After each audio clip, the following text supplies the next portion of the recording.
이번 편은 외모지상주의 334와 리뷰편입니다.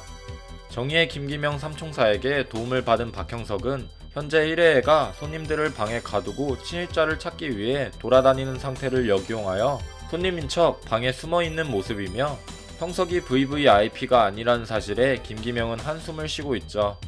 이후 기명은 형석이 자면서 돕겠다는 말을 미친 소리로 듣고 한신우의 정보를 캐러 위층으로 가게 됩니다. 그렇게 남겨진 형석은 또 다른 몸으로 바꾸려 잠을 시도하지만 각종 마약과 화약약품이 있는 방에 정신을 못 차리는 상태이죠. 그 시각 바쁘게 진소월은 어떤 집단을 통해 마약을 옮기고 있고, 송요한이 나타나 침입자의 행방을 물어보는 순간 마약을 운반하던 집단이 요한에게 부딪혔고, 그 인원과 얼굴이 마주친 순간 놀라움을 감추지 못한 모습의 송요한입니다. 진소월은 저 집단들을 보고 1회가 아니며 대국에서 비비를 지키려고 함께 한국으로 넘어왔다고 언급을 하죠. 전에 위태공과의 싸움에서 이긴 장현은 그의 배지를 얻고 가던 도중 위에 언급한 집단들이 그의 앞을 가로막습니다. 그들의 얼굴은 반쯤 화상이 그을려 있었고 동료가 다쳐도 상관없듯 위험한 자폭 공격들을 행하고 있습니다. 그런 모습에 장현은 황급히 피했지만 다음 공격에 붙잡히고 말죠. 연속해서 그들이 자신의 편을 이용한 공격을 하자 장현은 그들을 제압하는 동시에 피를 보지 않은 수단을 선택합니다.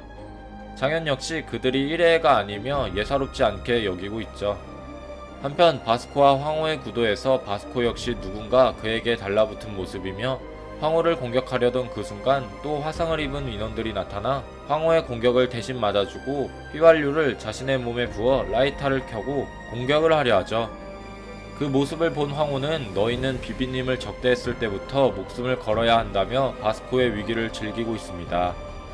또 다른 스테이지에선 김기명 삼총사가 드디어 엘리베이터를 타고 꼭대기층으로 가고 있고, 도착하자마자 그들을 반겨주는 것은 장현과 바스코에게 달라붙었던 집단들이었습니다.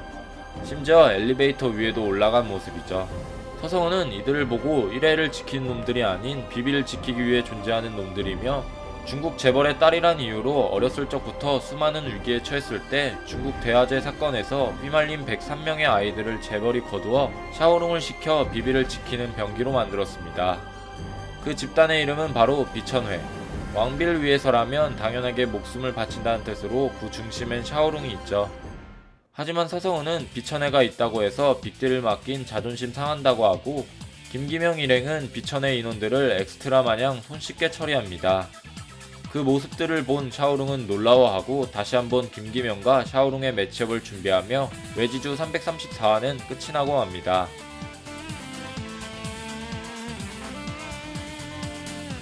드디어 샤오룽이 만든 비비를 지키는 비밀의 집단 비천회가 모습을 드러냈습니다.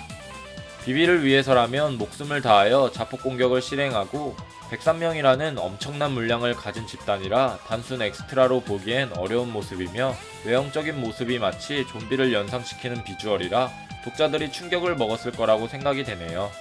저는 비천에도 엄청난 집단이라고 생각하지만 훗날 영상으로 다룰 내용 중 하나인 샤오롱을 길러냈으며 비비의 아버지로 생각되는 인물이 나타날 것으로 예상이 됩니다. 다들 알다시피 샤오롱은 시나리오가 진행되려면 무너져야 하는 전력이며, 그들이 무너졌을 때 상황은 비비가 누군가에게 위기에 처해 있는 상황입니다. 저는 황호의 스승에 대한 떡밥이 나온 걸 봤을 때 비비의 아버지라고 불리는 재벌 또한 나올 것으로 보이며, 그는 재벌이라 힘이 강하지는 않겠지만 그를 지키는 경호원이 전에 나왔던 절대고수라 불리는 그 사람이 바로 그의 경호원으로 추정이 됩니다. 절대고수답게 재원고나 빅딜의 인원에게 무력을 사용할 것으로 보이고, 그와 맞설 수 있는 인원은 끽해봐야 이도규나 소피아, 그리고 뿌렉닭이 있지 않을까 싶네요. 이도규는 백호인력소 인원이라 그렇다 쳐도 소피아는 현재 형석이 3개월사에 잡혀있다는 소식을 들으면 올 수도 있겠지만 현재 H그룹의 홍경영 회장을 경호하고 있고, 남은 인원은 전에 바스코가 늦는다며 들어가려고 했던 뿌렉닭이 있습니다. 뿌렉닭 또한 과거 자신을 이긴 카피의 천재에 대한 언급을 했었는데, 저 절대고수라고 불리는 인원이 혹시 뿌렉닭과 전에 싸웠던 인물이 아닐까 하는 뇌피셜적인 생각이 드네요. 비공식 경기에서 그 천재에게 패배를 했고 드디어 훗날 만난 뿌렉닭과 절대고수의 싸움에선 뿌렉닭이 그 천재를 이기는 법을 연구했다고 했으니 카피하는 천재를 이기는 법을 통해 리벤치에 성공을 하지 않을까 싶네요. 다음 분석 포인트는 김기명 삼총사와 샤오룽의 대결입니다. 샤오룽은 혼자서 그들을 맞이하는 줄 알았으나 비천해라는 엄청난 물량의 숫자로 빅딜 삼총사를 대치하는 모습이죠. 그럼에도 불구하고 장현과 성유한이 두려워했던 비천의 인원들을 무슨 엑스트라 대하듯 손쉽게 처리했고, 자신이 면접을 평가했던 김예진이 비비를 위협하는 침입자라는 사실에 놀라워하며 김기명과의 매치업을 강조하는 그림이 나왔습니다. 현재 샤오룽을 따르는 간부 중 위태공과 하우성은 제압을 당했으며 황후 또한 바스코와의 결전을 기다리고 있죠. 그런 상황에서 올라올 인원은 진솔과 성유한 뿐입니다.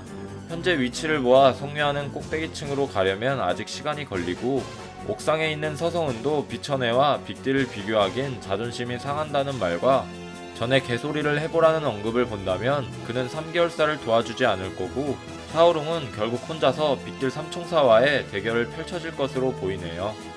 거기서 노안의 말은 신뢰가 되지 않지만 3대1의 실력을 보여주려면 샤오룽은 종건급의 실력자가 되어야 합니다. 구 김기명이 샤오롱을 박살내야 종건과 싸울 만한 힘을 가지고 그와의 리벤치 결전을 준비하지 않을까 싶네요. 과연 샤오롱과 김기명의 대결은 어떻게 될까요? 여러분들의 생각을 댓글로 적어주시길 바랍니다. 이상 시청해주셔서 감사합니다.